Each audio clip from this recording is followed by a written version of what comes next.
बन जाए, कोई मास्टर बन जाए, इंजीनियर। हर माँ बाप की इच्छा होती है कि हमारा बच्चा पढ़ के सरकारी जॉब पे चला जाए। जब सरकारी जॉब ही नहीं रहेगी तो क्या करोगे साथियों आप लोग। और हम युवा साथियों को खासकर सोचना पड़ेगा।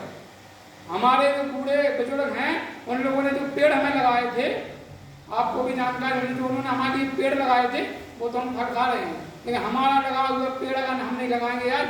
जैसे आज हम उदाहरण देना चाहते हैं, आज आपकी फसल एक साल में 2 बार, कई लोग 3 बार कर लेते हैं। ये फसल जो 5 साल में एक ही बार आती है, अगर इस फसल को आप चूक गए, 2 धारी तलवार जो बाबा साहब ने आपको दिलाया है, और इस समय आपने ये फसल आप चूक गए तो आप ये मान के चलिए 25 साल की फसल चूक जाते हैं, क्योंकि आप इतने पीछे चले जाते हो। आपको इंसान कहना नहीं चाहिए हमें।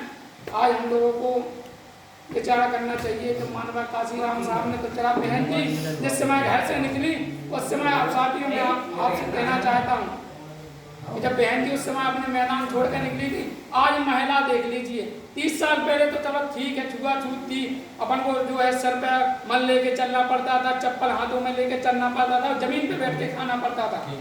आप विचार करिए उस समय, और आज भी मध्य प्रदेश में ये है, आज भी मध्य प्रदेश में ये है। क्यों है? क्योंकि वहाँ बहन जी की सरकार नहीं है।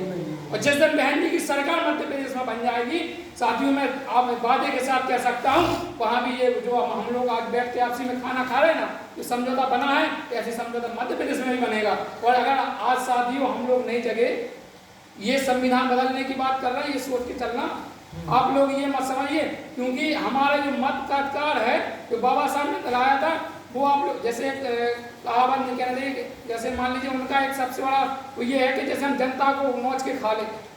और जैसे एक उदाहरण किया था, तानसेन का एक मुर्गा होता है, राजा साहब ने मुर्गा मंगाया, उसको छीला, जैसे मुर्गे छीलने के बाद मंत्री की बोल तो पानी रहे, लेकिन मंत्री कर क्या रहे, वो छीलते गए उसके पंखों को, मुर्गा अपना छोड़ दे, चिल्लाते रहा। उन्होंने राजा साहब ने कहा, ये मंत्री जी ने कहा साहब हमें आपसे पूछे ये क्या हो रहा है। राजा साहब ने बहुत अच्छा सा उदाहरण दे दिया, बोले देखो अब मैं आपको ना कुछ दाने ले आओ।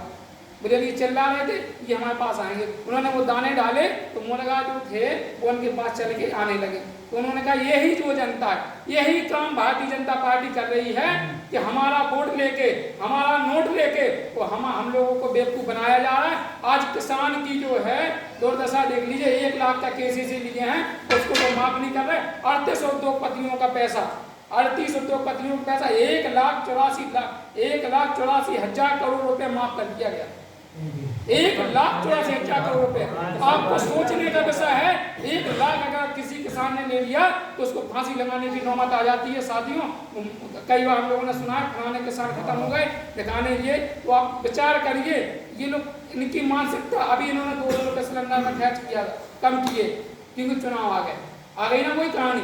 ये अभी तो हम लोगों को आटा देंगे, पैसा देंगे, बिरयानी देंगे, मुर्गा देंगे, और यहाँ तक कि अगर इनका बस चलेगा तो आपके बकरी में बैठ के खाना भी खाएंगे, और जब लेकर आप मंदिरों में जाएंगे। आप ये सोचिए ये कैसी भारतीय जनता पार्टी के लोग हैं कि अगर राष्ट्रपति भी मंदिर में चला जाए तो उसको धुलवाने का काम करते हैं। आप सोचिए कि राष्ट्रपति चला, जो भारत का प्रथम नागरिक कहा जाता है, वो व्यक्ति अगर मंदिर में जाता है, आप मंदिर धुलवाने का काम करते हैं, तो आपकी मानसिकता जो है मनुस्मृतिवादी है।